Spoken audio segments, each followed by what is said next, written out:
All right, stop me if you know this feeling. You decide you're going to automate something simple. Maybe you just want to save an email attachment to a specific folder in your Google Drive. Simple, right? Sounds easy enough. So you open up one of those visual automation tools. You drag a box here, you drag another box there, you draw a little line between them. But then, well, you need a filter. So you add a diamond shape. Then you need to reformat the date. So you add another box. Oh, no. And 3 hours later, you were just staring at a screen that looks like a bowl of spaghetti, just exploded all over The it. dreaded spaghetti workflow. I know it well. Exactly. And the worst part, it just breaks. Somewhere in that tangled mess of wires, a connection just snaps, and you have absolutely no idea where. It feels like you need a computer science degree just to get two apps to talk to each other. It's the classic automation paradox, isn't it? To make your life simpler, you have to build something incredibly complex. And honestly, for so many people, that visual complexity, that node trap, that's where the dream dies. Well, today might be the day we finally cut the wire. We are doing a deep dive into what looks like a massive shift in how we build these tools. We're working off a document titled The End of Node-Based Automation. It is a bold title, but the source material we have, it really backs it up. We seem to be witnessing a move away from that drag and drop kind of node-based chaos and towards something they're calling natural language engineering. And just to be clear, for everyone listening, this isn't just theory. We are going to walk through a really fascinating case study. It involves something called Google Antigravity and the creation of what they call self-healing AI agents. And the best part, we're going to trace the construction of a real functioning tool, a YouTube competitor tracker, without the user writing a single line of code by hand. Plus, you'll want to stay tuned for a very surprising hack we found in here. It involves a regional carrier and makes accessing these elite AI models incredibly cheap. We're talking cents, not dollars. Yeah. But okay, let's unpack this. Let's start with that first section. The end of node-based automation. Right. So if you look at the first page of our source material, the visual contrast it's really striking. On the left, you've got exactly what you described, that messy, tangled web of nodes. It's the current state of tools like NEN or Zapier when things get complicated. The text even calls them fragile workflows. And on the right, what are we looking at there? It's just a clean, simple terminal window, and this represents that shift to natural language engineering. You see a snippet of Python code, but don't panic, it's not scary. It just imports something called antigravity, defines a tool, and sets up functions like search channels. But I did notice something really specific in that little code snippet. There's a line in there that says, self-healing. True. That sounds a little optimistic. It sounds like sci-fi, but it seems to be the game changer. It enables automatic error recovery. I mean, think about it. In a visual tool, if a connection breaks, the whole thing just grinds to a halt. Here, the system is actually designed to fix itself. The goal is just a simple sentence. Build a YouTube competitor tracker agent. So we're really moving from connecting boxes to just stating what we want. But to appreciate why this is such a big deal, we really need to dig into why the old way is so painful. The next section in our notes is called The Friction of the Node Trap. Yeah, and this is a great breakdown. The source material describes these traditional automation tools as structurally brittle. Brittle is such a perfect word for it. It really does feel like if I breathe on it wrong, the whole thing shatters. Exactly, and they break down why it shatters. So first, there's the complexity barrier. You have to manually set up every single node. And then there's credential management, managing API keys and secrets by hand for every single service. Ugh, I hate that. I feel like half the time I spend automating is just trying to find the right little box to paste the API key into. Right. And then there's the fragility. The source mentions the dreaded error 400. The silent killer. Precisely. Your live workflows, they just break silently when an API changes. If some platform updates its backend and you're using a static node based on the old version, your automation just stops. You get that status, 400 bad request, and you're stuck debugging a graphical map, trying to find which little box turned red. And that leads right to their third point. Yeah. They call the newbie wall. And this is all about cognitive load. The source puts it pretty bluntly. If you cannot visualize the logic graph in your head, you cannot build the tool. You see this confusing logic path like if condition A and D condition B leading to an ALA. Yeah. I mean, if you aren't a programmer, that logic tree is just a wall you can't climb. So that's the trap. We're stuck in this maze of boxes. Now let's talk about the escape rope. The next section introduces the hero of our story. Enter Google Antigravity. The source defines Google Antigravity as, and I'm quoting, a prompt-based code editor for the AI era. Okay, that sounds a little like marketing speak. Yeah. How does it actually work? Is it just some black box where I type something and hope for the best? No, and that's the key here. It relies on what it calls natural language coding. You, the user, you just describe the outcome. For example, create a Python script to scrape some data, and the AI then writes the actual Python code using standard libraries. The source specifically points out libraries like requests, beautiful soup, and pandas. Wait, so it's writing real code? Yeah. Like the stuff that a human developer would actually use? Exactly. It's not some weird proprietary magic language, it's standard Python. But the standout feature here, the one that's getting all the attention, is that self-healing logic badge we saw earlier. The documentation says it automatically detects errors and rewrites code. So if it hits that error 400 we just talked about, It sees it, it understands it, it rewrites the code to fix it, and then it marks the issue as fixed. It's like having a mechanic riding in the passenger seat with you while you drive. that is massive. And it's powering all of this with what they call elite model access. Yes, it's natively using Claude 3.5 Sonnet and Claude 3 Pro. I mean, these are the heavy hitter models. They're known for really high-level reasoning and coding capabilities. They aren't the cheap, fast models. They're the smart ones. Okay, so we have the tool. Now we have a mission. The source outlines a very specific project to test all this out. The mission, YouTube competitor tracker. And this is our roadmap. They call it the Agent Architecture Blueprint. It's basically a 4-step process. First is logic and code, which, is powered by Google Antigravity. Second is data extraction. And for that, they're using the Scraping Dog API. Right, because if you just try to scrape YouTube directly from your home IP address, Google will ban you in about 5 seconds. So Scraping Dog helps bypass those quotas. Third is reporting sending alerts via Gmail SMTP using an app password. And finally, deployment. And this is a really important point. They're not running this on a laptop, are they? No, not at all. They're hosting it on a Hostinger VPSA KVM2, specifically for 247 uptime. Basically, it's a computer in the cloud that never sleeps. A solid plan.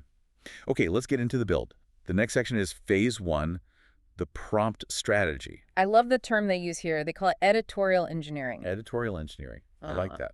It sounds less like math and more like management. That's exactly what it is. You aren't coding, you're editing and directing. You are, in effect, programming with conversational English. Let me read the prompt they actually used because it's remarkably plain. It just says, I want to build an AI automation that helps me find all the outperforming videos in the AI niche. I run a YouTube channel link. Trigger this automation every day at 2 p.m. It's so simple, but look at the analysis in the source. That prompt is doing some serious heavy lifting. It defines the logic parameters, outperforming videos, and it automatically configures a cron job. Okay, pause for a second. Cron job. That sounds like a villain in a bad sci-fi movie. What is that? It really does, doesn't it? A cron job is just a Linux scheduling command. It's how you tell a server, hey, do this thing at this specific time. Normally, you'd have to know this really complex command line syntax to set one up. Here, you just said every day at 2 p.m., and the AI handled all the underlying server configuration for you. Yeah, it is slick. So I don't even need to know Linux to use Linux. But, like any project, you eventually hit a wall. The next section is phase 2, vision integration, and it deals with that headache we mentioned, API limits. Right. This is where the rubber meets the road. They need to integrate Scraping Dog to get the data without getting blocked by YouTube. And the integration process they describe here it's almost laughably simple. It's called direct paste integration. It is literally that. The user just goes to their Scraping Dog dashboard, they copy their API key, it shows SDXDEX9988 key as an example in the image, and they just paste it right into the Antigravity editor. And the AI just figures out where it's supposed to go. I don't have to find the specific line of code or anything. Nope. The AI inserts the code snippet API key right into the Python script automatically. It knows it needs that key to make the requests library work. It's like handing a key to a valet. You don't need to tell them how to start the car. Okay, but here's where I get a little skeptical. Pasting a key is easy, but what happens when things go wrong? Because things always go wrong. The next section is my favorite part of this entire deep dive. It's called the self-healing engine in action. This is the magic moment. The source outlines a scenario where a real-world failure actually happens during the build. The console spits out an error. Error. Scraping Dog API credits exhausted. 402 payment required. Ouch. In a node-based system, your whole workflow just died. You'd probably get an email alert, maybe, and then you'd have to log in, navigate that spaghetti graph, find the node, open the settings. Exactly. It's a full-on manual rescue mission. But here, look at the timeline. The error happens. Then the user simply types into the chat, update this API key of scraping dog to new key. They just chatted the new key to the bot. That's it. And the fix. The system identifies the API key variable in the code, updates the value, runs a quick connection test, and then reports success. The takeaway at the bottom of the page says it all. No manual code rewriting required. I mean, think about the implication of that. The AI understood the context of the error payment required, and it understood that the long string of characters the user just gave it was the solution. It modified its own brain to keep surviving. That's wild. Yeah. So the code can work, but sometimes the strategy is just wrong. The next section covers phase 3, iterative logic, the pivot. This really addresses the difference between a code error and a logic error. The header here describes the problem perfectly, from 0 results to high-value data. They started out with path A, which was a channel search. And it failed. The result was just 0 videos found in the last 24 hours from the specific channels they were tracking. The strategy was just too narrow. So they pivoted. But they didn't have to delete a bunch of nodes and drag in new ones. They just prompted. Instead of specific channels, search for AI-related keywords. And that's path B. They switched to a keyword search for terms like AI tools and automation. And the result, 17 outperforming videos found. It just highlights the agility here. You can change your entire data gathering strategy with one single sentence. Precisely. If you are hard coding this, or God forbid, using nodes, changing from a specific channel scraper to a keyword search scraper would mean ripping out half your workflow. Here, it was just a conversation. That didn't work, okay? Try this instead. Now that we actually have the data we need to see it. So let's talk about phase 4, the notification layer. This part creates the automated daily reports via SMTP, which is just a fancy way of saying it sends an email. But there is a really crucial security detail they highlight here. Use Google App Password, not login password. And this is so important for anyone listening. Please, please never put your actual Gmail password into a script. Yeah, please don't do that. You go to your Google Account Security app passwords. It generates a specialized, really complex password just for this one bot. It keeps your main account completely safe. And the output looks great. The source material shows the email subject. YouTube outperforms report daily. And the content, it lists out some really high-value data. Yeah, look at these examples. AI agent tutorial with 22,000 views in 8 hours. Automate everything with Python. 30,000 views in 24 hours. They're all designated as high outperformer. That is incredibly valuable intel delivered right to your inbox every day. But this only works if the bot is actually running. That brings us to going live, the deployment strategy. Right, this is the why your laptop is not a server discussion. I feel like a lot of beginners make this mistake. They build the bot, it works great on their machine, they close their laptop lid to go to bed, and nothing happens. Exactly. The comparison in the source is crystal clear. Local environment. When you sleep, the laptop sleeps, and the automation stops. Versus. The VPS environment, specifically that Hostinger KVM2 they mentioned, you can think of it like a barracks that never closes. It has a power on status 24/7. This is what ensures that the automation hits that daily 2 p.m. target reliably, whether you are awake, asleep, or on vacation. So we need to get the code from our comfortable editor to that soldier in the barracks. The next section explains the transport layer, GitHub. And this visualizes the flow of code perfectly. It starts in the Antigravity editor. Then, the AI agent itself performs an automated push to a private repository on GitHub. And finally, that code goes to its destination, the Hostinger VPS. There's a big purple alert box on this page that says important. It warns, do not check add README file during repo creation. Why is that? I mean, that seems oddly specific. Oh, it's a classic developer trap. If you tell GitHub to create a README file for you, the repository isn't empty. It already has one file in it. So when the AI tries to push all its code into that repo, GitHub basically says, whoa, wait, I have files you don't have, and it blocks the upload. It's called a merge conflict. Keeping it empty ensures a clean, easy push. That's a good tip. Okay, the code is on GitHub. Now we have to actually turn it on. We are at the command line, activating the agent. Now, don't tune out. I know command line can sound scary, but the source really breaks this down into 3 simple steps. Let's run through them. First, it's git clone reportal. Think of this as teleportation. You're just telling the server, go to that address on GitHub, grab all my code, and bring it right here. Then you type npm install. I like to think of this like a chef walking into a kitchen and checking the pantry. The script looks at its recipe, sees it needs all these specific ingredients, or in this case, code libraries, and it automatically goes out and gets them. It sets up the kitchen. And finally, PM2 start main.py.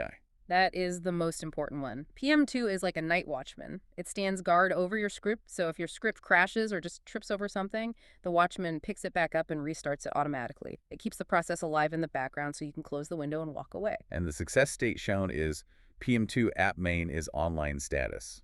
Green. Green means go. Exactly, you're live. Now, earlier I teased a hack about the cost, because usually running these really fancy AI models can get expensive. So let's look at economics and accessibility. This part is fascinating. The header is accessing elite models at a fraction of the cost. We know that running top-tier models like Claude 3.5 Sonnet through a standard API can get pricey, especially if you have a lot of data to process. Right. But the source highlights an anti-gravity model that actually has a free tier available. But the real surprise, and I had to double-check this, is the geo-access hack. Tell me about this. It says 50 recharge equals 18 months Google AI access. Yeah, this is the geo hack. 50 rupees is, what, roughly 60 cents US? It seems to be some kind of partnership deal where a specific mobile recharge plan grants you extended access to Google's AI capabilities. So for the price of a gumball, you're getting enterprise-level AI. Essentially, the chart in the material shows what it calls model arbitrage. The standard API cost bar is huge, it's labeled high. The anti-gravity geobar is just this tiny sliver. It's basically using a consumer bundle to get enterprise-grade intelligence. It's a loophole, sure, but a very profitable one. That is the kind of insider trading I can get behind. So let's zoom out a little. We've gone through the build. Now let's look at the evolution of automation summary comparison. This really puts it all in perspective. We're comparing the node era, using NAN as an example, versus the agent era with anti-gravity. Let's just run down the list. So logic definition. The node era is manual drag and drop. The agent era is natural language prompting. You're typing, not drawing. They're handling. Node era has workflow breaks. The agent era has self-healing code. The system fixes itself. Okay, what about model access? The node era is a paper token API. The agent era is integrated Claude 3.5 Sonnet. And deployment. This one seems big. This is the big one. The node era is usually a proprietary cloud. You're basically stuck in their system. The agent era is standard Python running on any VPS. That means you own the code. You aren't renting your automation anymore. You're building an asset. Which brings us right to the final section of our source material. The future is conversational. It's almost like a manifesto. It just features a simple blue rectangle, maybe representing a cursor or a minimalist interface. And the quote reads, "The era of dragging nodes is ending. The future belongs to those who can converse with code." And that's attributed to the solo entrepreneur. It's a really powerful way to frame this whole shift. It really is. We've spent the last decade trying to make programming easier by turning it into pictures. You know, we thought if we made it look like Lego, it would be easier. But it turns out the easiest interface isn't a picture, it's our own language. So what does this all mean for the listener? We've walked from a brittle graph of nodes to this resilient, self-healing Python agent running on a server in the cloud. The real relevance here is accessibility. If you're a learner or someone just prepping for a meeting or you're just curious, the barrier to entry for building complex software has just dropped through the floor. It used to be learning to code. Now it's learning to describe what you want clearly. The core skill has shifted from syntax to articulation. And you get a robust professional tool out of it, not just some fragile toy. Exactly. But this all raises a really provocative thought I'd like to leave the listener with. Go for it. We saw the AI write the code. We saw the AI fix its own code when the payment failed. We saw the AI deploy the code. So if the AI is the architect and the debugger and the engineer, at what point does the user stop being the builder and become merely the manager of a digital workforce? Are we creating tools or are we hiring employees? That is a thought that is going to keep me up tonight. Managing a digital workforce instead of building tools. Wow. Thanks for walking us through this deep dive. My pleasure. And thank you for listening. We'll see you on the next deep dive.